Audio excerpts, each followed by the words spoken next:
አፓርታማ በኮንዶሚኒየም ዋጋ።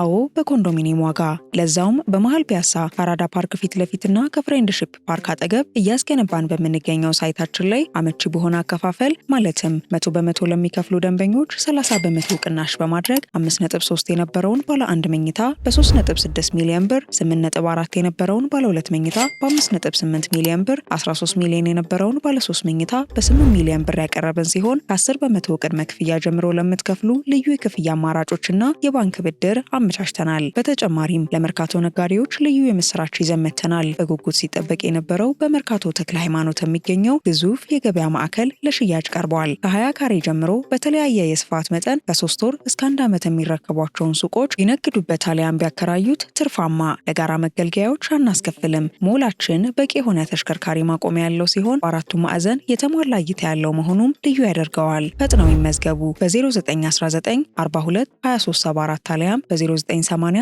75 06 06 ላይ ይደውሉ። ሜሪት ሪል ስቴት። If anyone needed an explanation of why Iran is the enemy of civilization and the enemy and the danger to the entire world, you got it in the last 48 hours.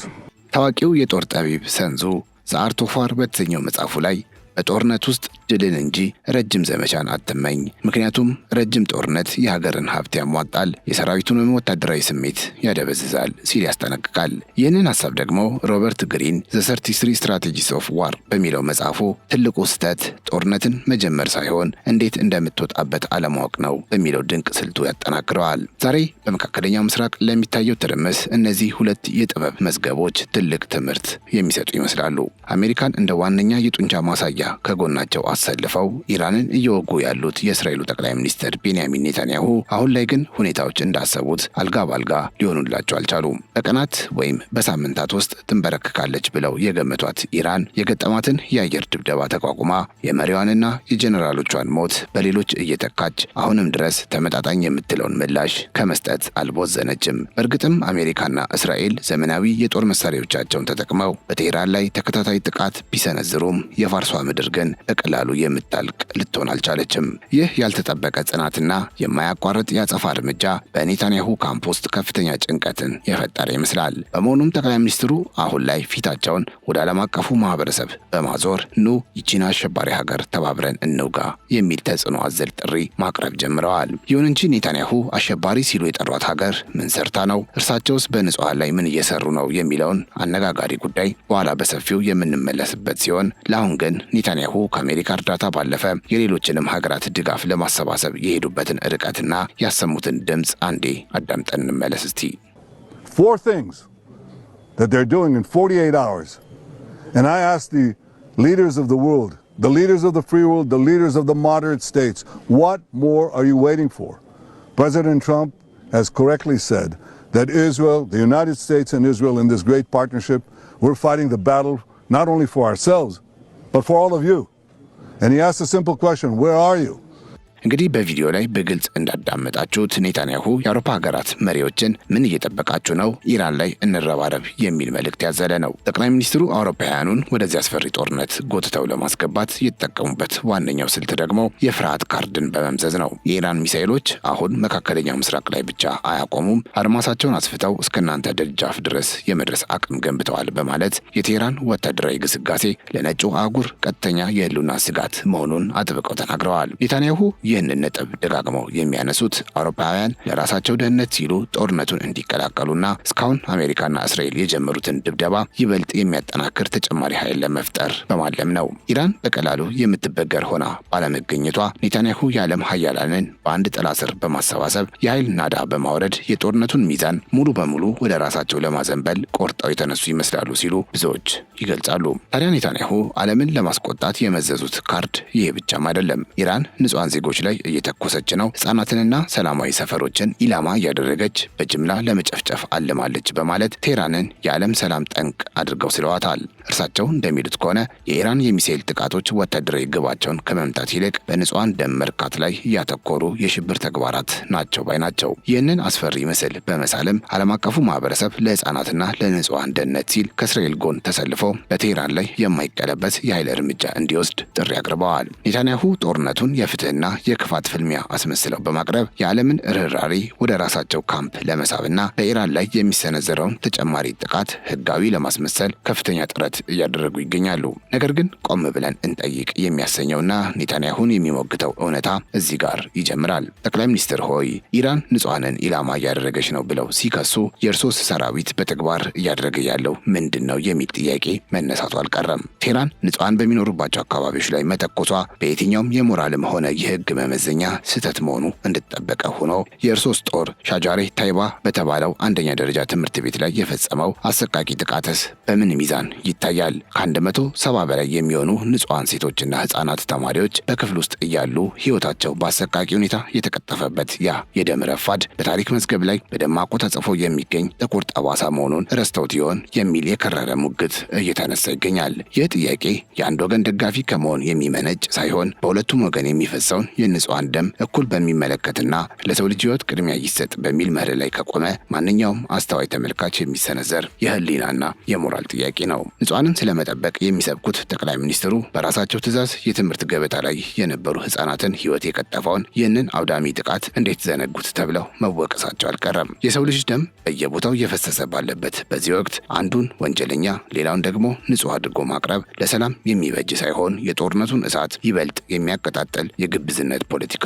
ይመስላል። ታዲያ የኔታንያሁ ንግግር በዚህ ብቻ አላበቃም። ጠቅላይ ሚኒስትሩ አውሮፓውያኑን ለማሳመንና ዓለም አቀፍ ጥምረት ለመፍጠር ቀሪ 3 አበይት ነጥቦችንም ሰድረዋል። አንደኛውና ዋነኛው ኢራን ዓለም አቀፍ የንግድና የኢነርጂ መተላለፊያ የሆነውን የሆርሙዝ ወሽመጥ በመዝጋት መላውን ዓለም ኢኮኖሚያዊ ዝርፊያና ብላክሜል እያደረገች ነው የሚል ሲሆን፣ ሁለተኛው ደግሞ ቴህራን የኒውክሌር አቅሟን ተጠቅማ ቀጠናውን ብቻ ሳይሆን መላውን ምዕራባውያን ወደማይወጡበት ስጋት እየከተተች መሆኗን ነው የጠቀሱት። በሶስተኛ ደረጃ ኔታንያሁ ያነሱት ነጥብ ኢራን አሁን ላይ በእስራኤል አቅራቢያ የሚገኙ የሲቪል መኖሪያዎችንና የኢነርጂ ተቋማትን በቀጥታ በሚሳኤል መደብደቧ ነገ በአውሮፓ ከተሞች ላይ ሊደገም የሚችል አደገኛ ተግባር መሆኑን በማስረዳት የጦርነቱን ቀለበት ለማስፋት ሞክረዋል። እነዚህ ነጥቦች ኔታንያሁ ኢራንን የጋራ ጠላት አድርገው በመሳል አሜሪካና እስራኤል ብቻቸውን የጀመሩትን ድብደባ ወደ ዓለም አቀፍ ጥምር ጦር ለመቀየር የተጠቀሙባቸው ስልታዊ ካርዶች እንደሆኑ ይታመናል። ይሁን እንጂ ኔታንያሁ ይህንን ሁሉ ስጋትና ወቀሳ በቴህራን ላይ ቢያዘንቡም ከዓለም አቀፉ ማህበረሰብና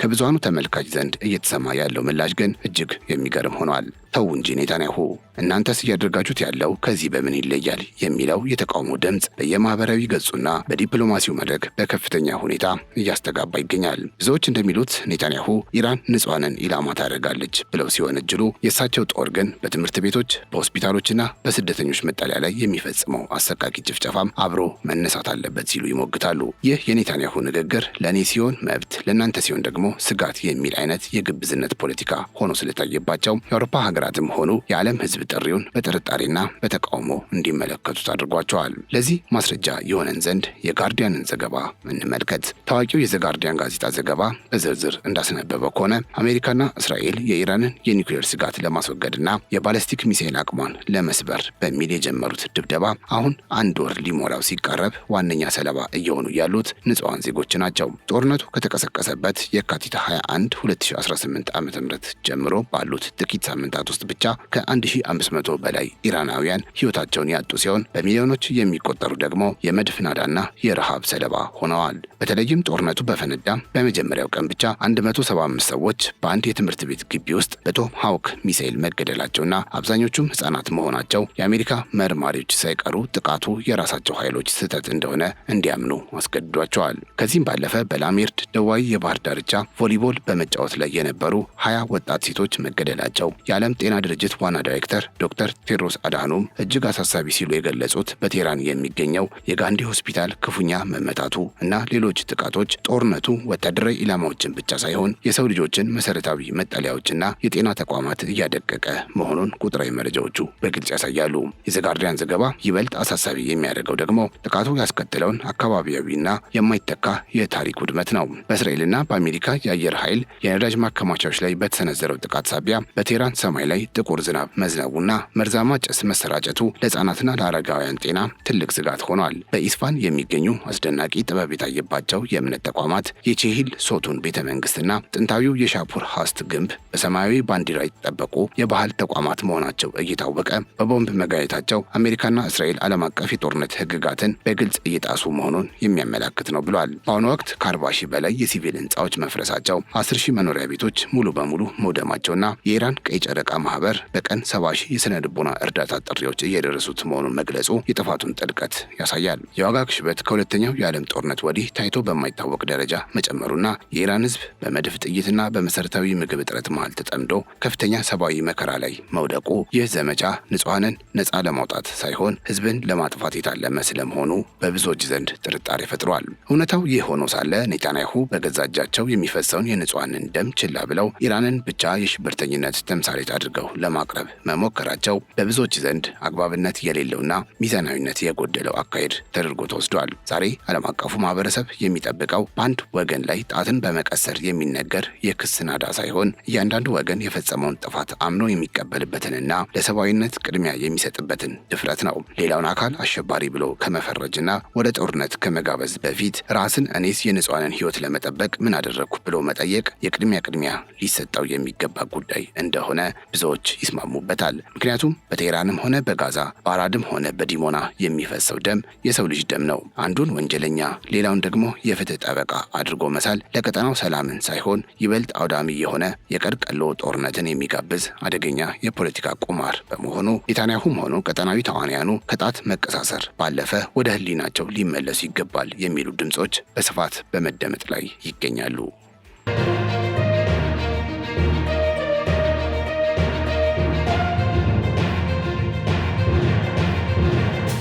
በሌላ በኩል ደግሞ የአሜሪካ ፕሬዝዳንት ዶናልድ ትራምፕ በኢራን ላይ የወሰዱት ጠንካራ አቋምና የሰጡት የ48 ሰዓታት የጊዜ ገደብ በመካከለኛ ምስራቅ ለሚገኙት ለአረቡ ሀገር የዋሽንግተን ወዳጆች ተስፋን ሳይሆን ስጋትን ይዞ መጥቷል። ትራምፕ የሆርሙዝ ወሽመጥን ለማስከፈት የዛቱት ወታደራዊ እርምጃ ለአረብ ሀገራት የጥበቃ ዋስትና ከመሆን ይልቅ የኢራን የአጸፋ ስልት ጎልቶ ታይቷቸዋል። ቴህራን ለሚሰነዝርባት ማንኛውም ጥቃት የምትሰጠው ምላሽ በወታደራዊ ካምፖች ላይ ብቻ ሳይሆን የጎረቤቶቿን የኤሌክትሪክ አቅርቦትና በሚሊዮኖች የሚቆጠሩ ሰዎችን ህይወት የሚቀጥሉ የውሃ ተቋማትን ኢላማ ያደረገ እንደሚሆን አስታውቃለች። ኢራን በነደፈችው በዚህ ባልተጠበቀ የአጸፋ ምላሽ ስልት ቴህራን ለሚሰነዘርባት ማንኛውም ጥቃት የምትሰጠው ምላሽ በወታደራዊ ኢላማዎች ላይ ብቻ ሳይሆን የአረብ ሀገራትን የኤሌክትሪክ አቅርቦትና በተለይም የህልውናቸው መሰረት የሆኑትን የውሃ ተቋማትን የሚያወድም እንደሆነ ታውቋል። ይህ ዛቻ የአረብ ሀገራት መሪዎች በአስቸኳይ ወደ ዋሽንግተን ስልክ በመደወል ትራምፕ ሆይ ይህ እርምጃን ተው የሚል ልመና የታከለበት መልእክት እንዲልኩ አስገድዷቸዋል።